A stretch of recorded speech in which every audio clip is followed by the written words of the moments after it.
So as your throat is being cut, you look up and you see Lucian looking down at you as the blade is in his hand, and suddenly your hand starts to get very hot and warm, and the next thing you know, you just hear like a whooshing sound as you're brought into this very dark realm, and you're lying on the floor, and Lucian kind of looks around with the blade in his hand, and he realizes he doesn't know.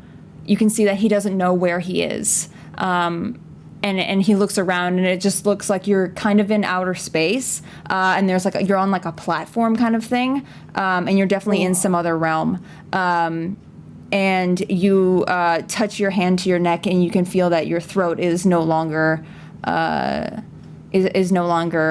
like cut or bleeding at all. So you've taken no damage as far as you can tell. So you quickly stand up, and Lucian looks back at you with a blade in his hand, pointed at you, and then he says, "What is this? What did you do? Where are we?" Yeah, I'm actually not really sure either, but hey, this is great. I'm not dead, at least. Aha! And then he says, well, you're about to be. So let's just quickly roll for initiative. All right. And see which one of us goes first. Keep my death saves on, or do I just go, how would that work? Oh, we're just rolling for initiative, like regular initiative. Oh, okay. Yeah, sure. Okay. I got a 15 plus 2, so that's a 17. Well, I got a 9. Okay, so I go first. He's going to cast Hold Person. So he's going to just you see this big whirl of white light in his hand as he throws it towards you. So you have to make a Wisdom saving throw of 17. All right. Ooh. Okay. That is that was so close. That's a 16. Okay, so you are now held in place. You're now paralyzed for the duration, which is 1 minute. And then he's going to walk up to you as you're held in place, kind of like the Jedis. And then he's going to walk over and use his scimitar on you. That is a 15 plus 6, so that definitely hits. And then you take 1d6 plus 3 damage. Which is a 6. So you take a 6 damage as he slashes into you with his blade. All the while, everything around you is kind of moving slowly, like you're in the middle of a galaxy or something. But you can hear like your own footsteps, like they're on glass or something, or his footsteps. And then it's your turn. Yeah.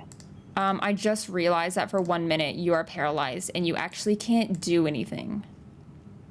Yes. So on your turn, there is nothing to be done. Yes. All right, so for 1 minute, he's literally basically just going to kill you at this point. Okay, so... It will not be a long fight, I'm going to be honest. Yeah, I forgot there's no one else here. Okay. Yeah. So then... So then he just stabs you, and I guess he just keeps on going at this point. As you're paralyzed, there's really nothing you can do. That is a natural 20. Oh, yeah. I mean, sorry. No. I'll accept the consequences. Cool for me, not so much for you. Hold on, let me grab another set of dice. Okay, that is a 4 plus 3, so that is a 7. So you take 7 damage. Are you still up? Well, nope. Oh, you're down already. Okay. I did not have. I had very little health when I started this. Right. Okay. So he stabs into your neck again, trying to slice your throat as you're held in place, and you go unconscious. Why don't you go ahead and roll your death saves then? All right. So do I just roll all 3 of them at once? You can if you want to. Up to you. Yeah, I'll just do that. We'll see how this goes. All right. Oh my gosh. All right. I've got an 8, a 17, and a 19. So you come back to consciousness, and Lucian sees, he starts to figure it out. Like, at first he's really confused as to why you're back up. with consciousness and you're not dead. And then he sees a glow coming from your pocket. So he reaches into your pocket and he looks at the stone, and the piece of the citrine stone, and then he looks at it and he goes, This is what's been keeping you alive? Nonsense. And then he just throws it across the platform, and you hear it like clink and skitter down the path. But you can still kind of see it glowing just really far away from you. So you no longer have that pin, and you no longer have the power from it. And then he goes in and stabs you again because your wound has sealed up, and so you now have a scar across your throat. Okay. That is a 15 plus 6, so that is definitely another hit. So he goes to cut your throat once more. That is a... Oh, oops, I was supposed to only roll 1d6.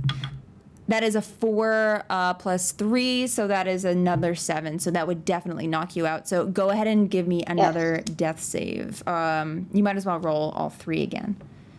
Okay. So I have to re-roll this one. It fell off. Ooh, no, that's not great. I got a 2, a 7, and a 2. Oh, Jesus, that's all 3 fails. Okay, so he grabs your body and he throws it on the ground. And then he slowly walks over, and you can hear his footsteps. You open your eyes one last time, and you look to see Lucian looking down on you with like a grin on his face. And he goes for like one last plunge to your heart. And he says, if I can't find out where Delmatheral is and where the Gemini is, then it will die with you. And you close your eyes and wait for the impact, but it never comes. And then you hear a clunk as the sword drops to the ground. And you hear... and when you open your eyes, you see Lucian's like white figure is slowly being swallowed by slick black veins that are protruding from his body and turning his entire being black. And then you see a look of terror in his eyes as his body, as the life from his body leaves like a breath of wind in the air, and like a breath in the wind, and he collapses just like a husk of a person on the ground next to you with like a thump. And you look over and you look in his eyes, and there's just nothing there. And then you feel like an immeasurable sense of fear as you look up into the darkness, into the galaxy around you, and you see a tall, dark creature with lanky limbs that gracefully hold at its side as it faces its right palm to you. You can see a gold eye looking at you. And the creature has like a gold halo above its head and long torn robes from the waist down that look like a galaxy as well, and just a sky of stars. It's the only source of real light in this dark realm, and you kind of wonder how something so bright can cast magic so dark. And then you hear whispers start to fill your ears as people start talking, but you don't know what they're saying, and you can barely think through the sound, but a voice cuts through the silence. Child of the stars, I am the angel in the night sky. I am the watcher of infinite shards of light. I see your light is faded, but the trail that blazed behind is strong. I have come to fuel your fire so that you might finish your journey in the dark. Once the darkness is gone, your journey ends. You will join the rest of the stars in the night sky to shed light on those who walk the earth. Do you understand?